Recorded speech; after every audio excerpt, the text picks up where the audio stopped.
Hello दोस्तों, नमस्कार। स्वागत है आप सभी का। दोस्तों यहाँ पर आज हम बात करेंगे भारतीय संविधान। आपके टॉपिक रहेंगे संसद, कार्यपालिका, उच्चतम न्यायालय और उच्च न्यायालय। सारे क्वेश्चन आपके इंपॉर्टेंट होंगे। ये आपका है पार्ट 3। 3 से 4 क्वेश्चन पेपर में आपको देखने को मिलेंगे। टेलीग्राम ज्वाइन कर लिए पीडीएफ के लिए और मेरी साइट इसको कर सकते हैं। चलिए शुरू करते हैं। दोस्तों इसके अलावा मैं अनअकैडमी पर एक एजुकेटर भी हूं, तो मेरे द्वारा बनाए गए सभी कोर्स आप देख सकते हैं, जो कि आपके UP PCS, UP PSC, UP SSC, ग्राम विकास अधिकारी, ग्राम पंचायत अधिकारी, क्षेत्रीय युवा कल्याण व यूपी पीसीएल व अन्य सभी एग्जाम के लिए। इसके लिए सिंपल से आपको जाना है गूगल प्ले स्टोर पर और डाउनलोड करना है अनअकैडमी का लर्निंग ऐप। उसके बाद में आपको मुझे फॉलो करना है। तो यहाँ पर दोस्तों आपको बहुत सारे कोर्स मिल जाएंगे। ये आपके यूपी SSC के ग्राम विकास अधिकारी, ग्राम पंचायत अधिकारी के लिए स्पेशल मॉक टेस्ट मैं यहाँ पर आपको लगातार दे रहा हूँ। इसके अलावा आपको मैथ के कोर्स मिल जाएंगे UP SSC, UP PSC exam के लिए। और आपको दोस्तों यहाँ पर जो हिंदी की बेस्ट कोर्स मिलते रहेंगे आपकी UP PSC, UP PCS, UP SSC, ग्राम विकास अधिकारी, ग्राम पंचायत अधिकारी व अन्य सभी एग्जाम के लिए। और यहाँ पर दोस्तों आपको करंट अफेयर के कोर्स भी मिलते रहेंगे, जो कि आपके सभी लिंक आपको मिल जाएगा डिस्क्रिप्शन बॉक्स में। डाउनलोड करें अभी। क्वेश्चन नंबर दोस्तों यहाँ पर आपका है पहला, भारत विश्व का विशालतम लोकतांत्रिक प्रजातंत्र है। इसकी प्रथम लोकसभा कब आयोजित की गई थी? 16 अगस्त 1947, 27 जनवरी 1950, 13 मई 1952, 15 जून 1952। 4 आंसर यानी कि ऑप्शन नंबर सी 13 मई 1952।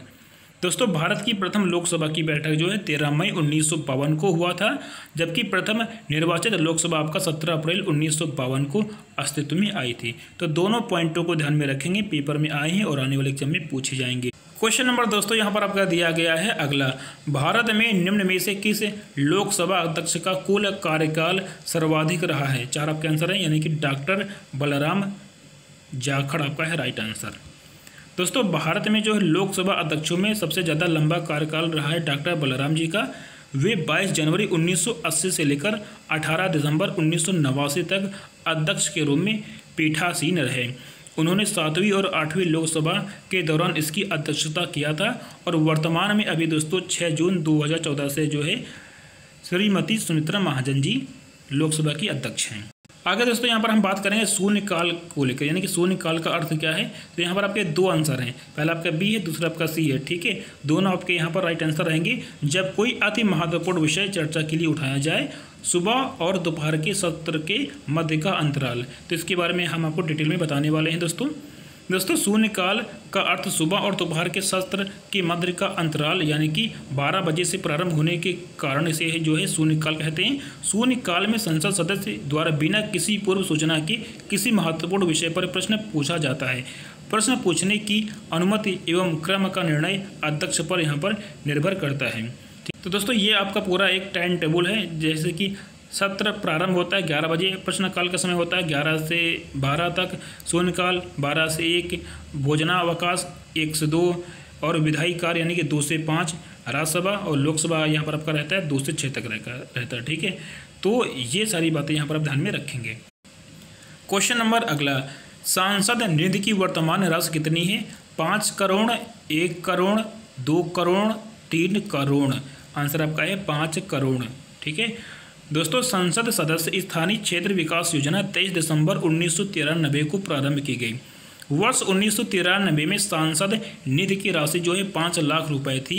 वर्ष 1994-95 से लेकर 97-98 तक ये आपका हो गया 1 करोड़। 98-99 से 11-12 तक ये आपका था 2 करोड़। और 1 अप्रैल 2011 को सांसद निधि को जो बढ़ाकर कर दिया गया 5 करोड़। तो ये सारे पॉइंट ध्यान में रखेंगे। आगे बात करेंगे दोस्तों, राज्यसभा का सदस्य बनने के लिए आवश्यक न्यूनतम आयु कितनी होनी चाहिए? 21 वर्ष, 25 वर्ष, 30 वर्ष या 35 वर्ष। आंसर सी यानी कि 30 वर्ष। तो दोस्तों यहाँ पर जो है राज्यसभा का सदस्य बनने के लिए आपका जो न्यूनतम आयु होना चाहिए 30 वर्ष और लोकसभा का 25 वर्ष होना चाहिए। जबकि राष्ट्रपति बनने का जो सबसे कम आयु यानी कि न्यूनतम आयु आपकी 35 वर्ष होनी चाहिए। आगे बात करेंगे, लोकसभा चुनावों के लिए उम्मीदवार बनने की न्यूनतम आयु सीमा कितनी है? 18 वर्ष, 20 वर्ष, 30 वर्ष या 25 वर्ष। आपका आंसर आएगा डी यानी कि 25 वर्ष। दोस्तों यहाँ पर जो है भारतीय संविधान के अनुच्छेद 84 खामी यह प्रावधान है कि लोकसभा निर्वाचन हेतु अभ्यर्थी होने के लिए न्यूनतम आयु यहाँ पर आपका 25 वर्ष होना चाहिए। लोकसभा प्रतिनिधित्व अधिनियम 1950 की धारा 36(2) के साथ पठित संविधान के अनुच्छेद 173 ख के द्वारा विधानसभाओं के अभ्यर्थी होने के लिए यही प्रावधान यहाँ पर दिया गया है। तो आपका जो आंसर रहेगा यानी कि ऑप्शन नंबर डी यानी कि 25 वर्ष होना चाहिए लोकसभा का चुनाव लड़ाने के लिए। आगे बात करें, क्वेश्चन नंबर आपका है 7। भारत में कौन कैबिनेट स्तर का होता है? 4 आपके आंसर दिए गए हैं, इनमें से कोई एक आपका है राइट आंसर, यानी कि विपक्ष का जो नेता होता है वो दोस्तों आपका जो है कैबिनेट स्तर का होता है। क्वेश्चन नंबर अगला, राज्यसभा में कितनी उत्तर प्रदेश की सीटें हैं? 40, 31, 62, 29। आपका आंसर रहेगा दोस्तों यहाँ पर 31 यानी कि 31। तो दोस्तों यहाँ पर हम बात करेंगे केंद्रीय कार्यपालिका से संबंधित क्वेश्चंस के बारे में। निम्न में से किसने कभी भी भारत के उप प्रधानमंत्री के रूप में कार्यभार नहीं संभाला? 4 आपके आंसर दिए गए हैं, आपका जो राइट आंसर रहेगा दोस्तों ऑप्शन नंबर सी यानी कि वीपी सिंह। दोस्तों वीपी सिंह भारत के उप प्रधानमंत्री के रूप में कार्य नहीं किया। वे 2 दिसंबर 1989 से 10 नवंबर 1990 तक भारत के प्रधानमंत्री थे। मोरारजी देसाई 21 मार्च 1967 से 6 दिसंबर 1969 तक और देवीलाल 2 दिसंबर से 1989 से 21 जून 1991 तक और लाल कृष्ण आडवाणी 5 फरवरी 2002 से 20 मई 2004 तक भारत के उप प्रधानमंत्री के रूप में इन्होंने कार्यभार संभाला है। आगे बात करेंगे, भारत के प्रथम गृह मंत्री इनमें से कौन थे? 4 आपके आंसर दिए गए हैं। आंसर दोस्तों यहाँ पर आपका रहेगा सरदार पटेल यानी कि ऑप्शन नंबर बी। अब यहाँ पर दोस्तों हम बात करेंगे उच्चतम न्यायालय और उच्च न्यायालय से संबंधित प्रश्न जो कि पेपर में आपके पूछे गए थे। सारे आपके होंगे टॉप के, मोस्ट इम्पॉर्टेंट है। भारत के उच्चतम न्यायालय की प्रथम महिला न्यायाधीश कौन थी?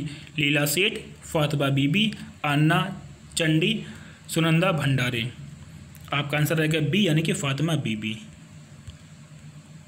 दोस्तों भारत की उच्चतम न्यायालय की प्रथम महिला न्यायाधीश एम फातिमा बीबी थी। एम फातिमा बीबी 6 अक्टूबर 1989 से 29 अप्रैल 1992 तक उच्चतम न्यायालय की न्यायाधीश थी। आगे हम बात करेंगे, क्वेश्चन आपका अगला है, उच्चतम न्यायालय में संविधान के निर्वचन से संबंधित मामले की सुनवाई करने के लिए न्यायाधीशों की संख्या कम से कम कितनी होनी चाहिए? 10, 9, 7 या 5?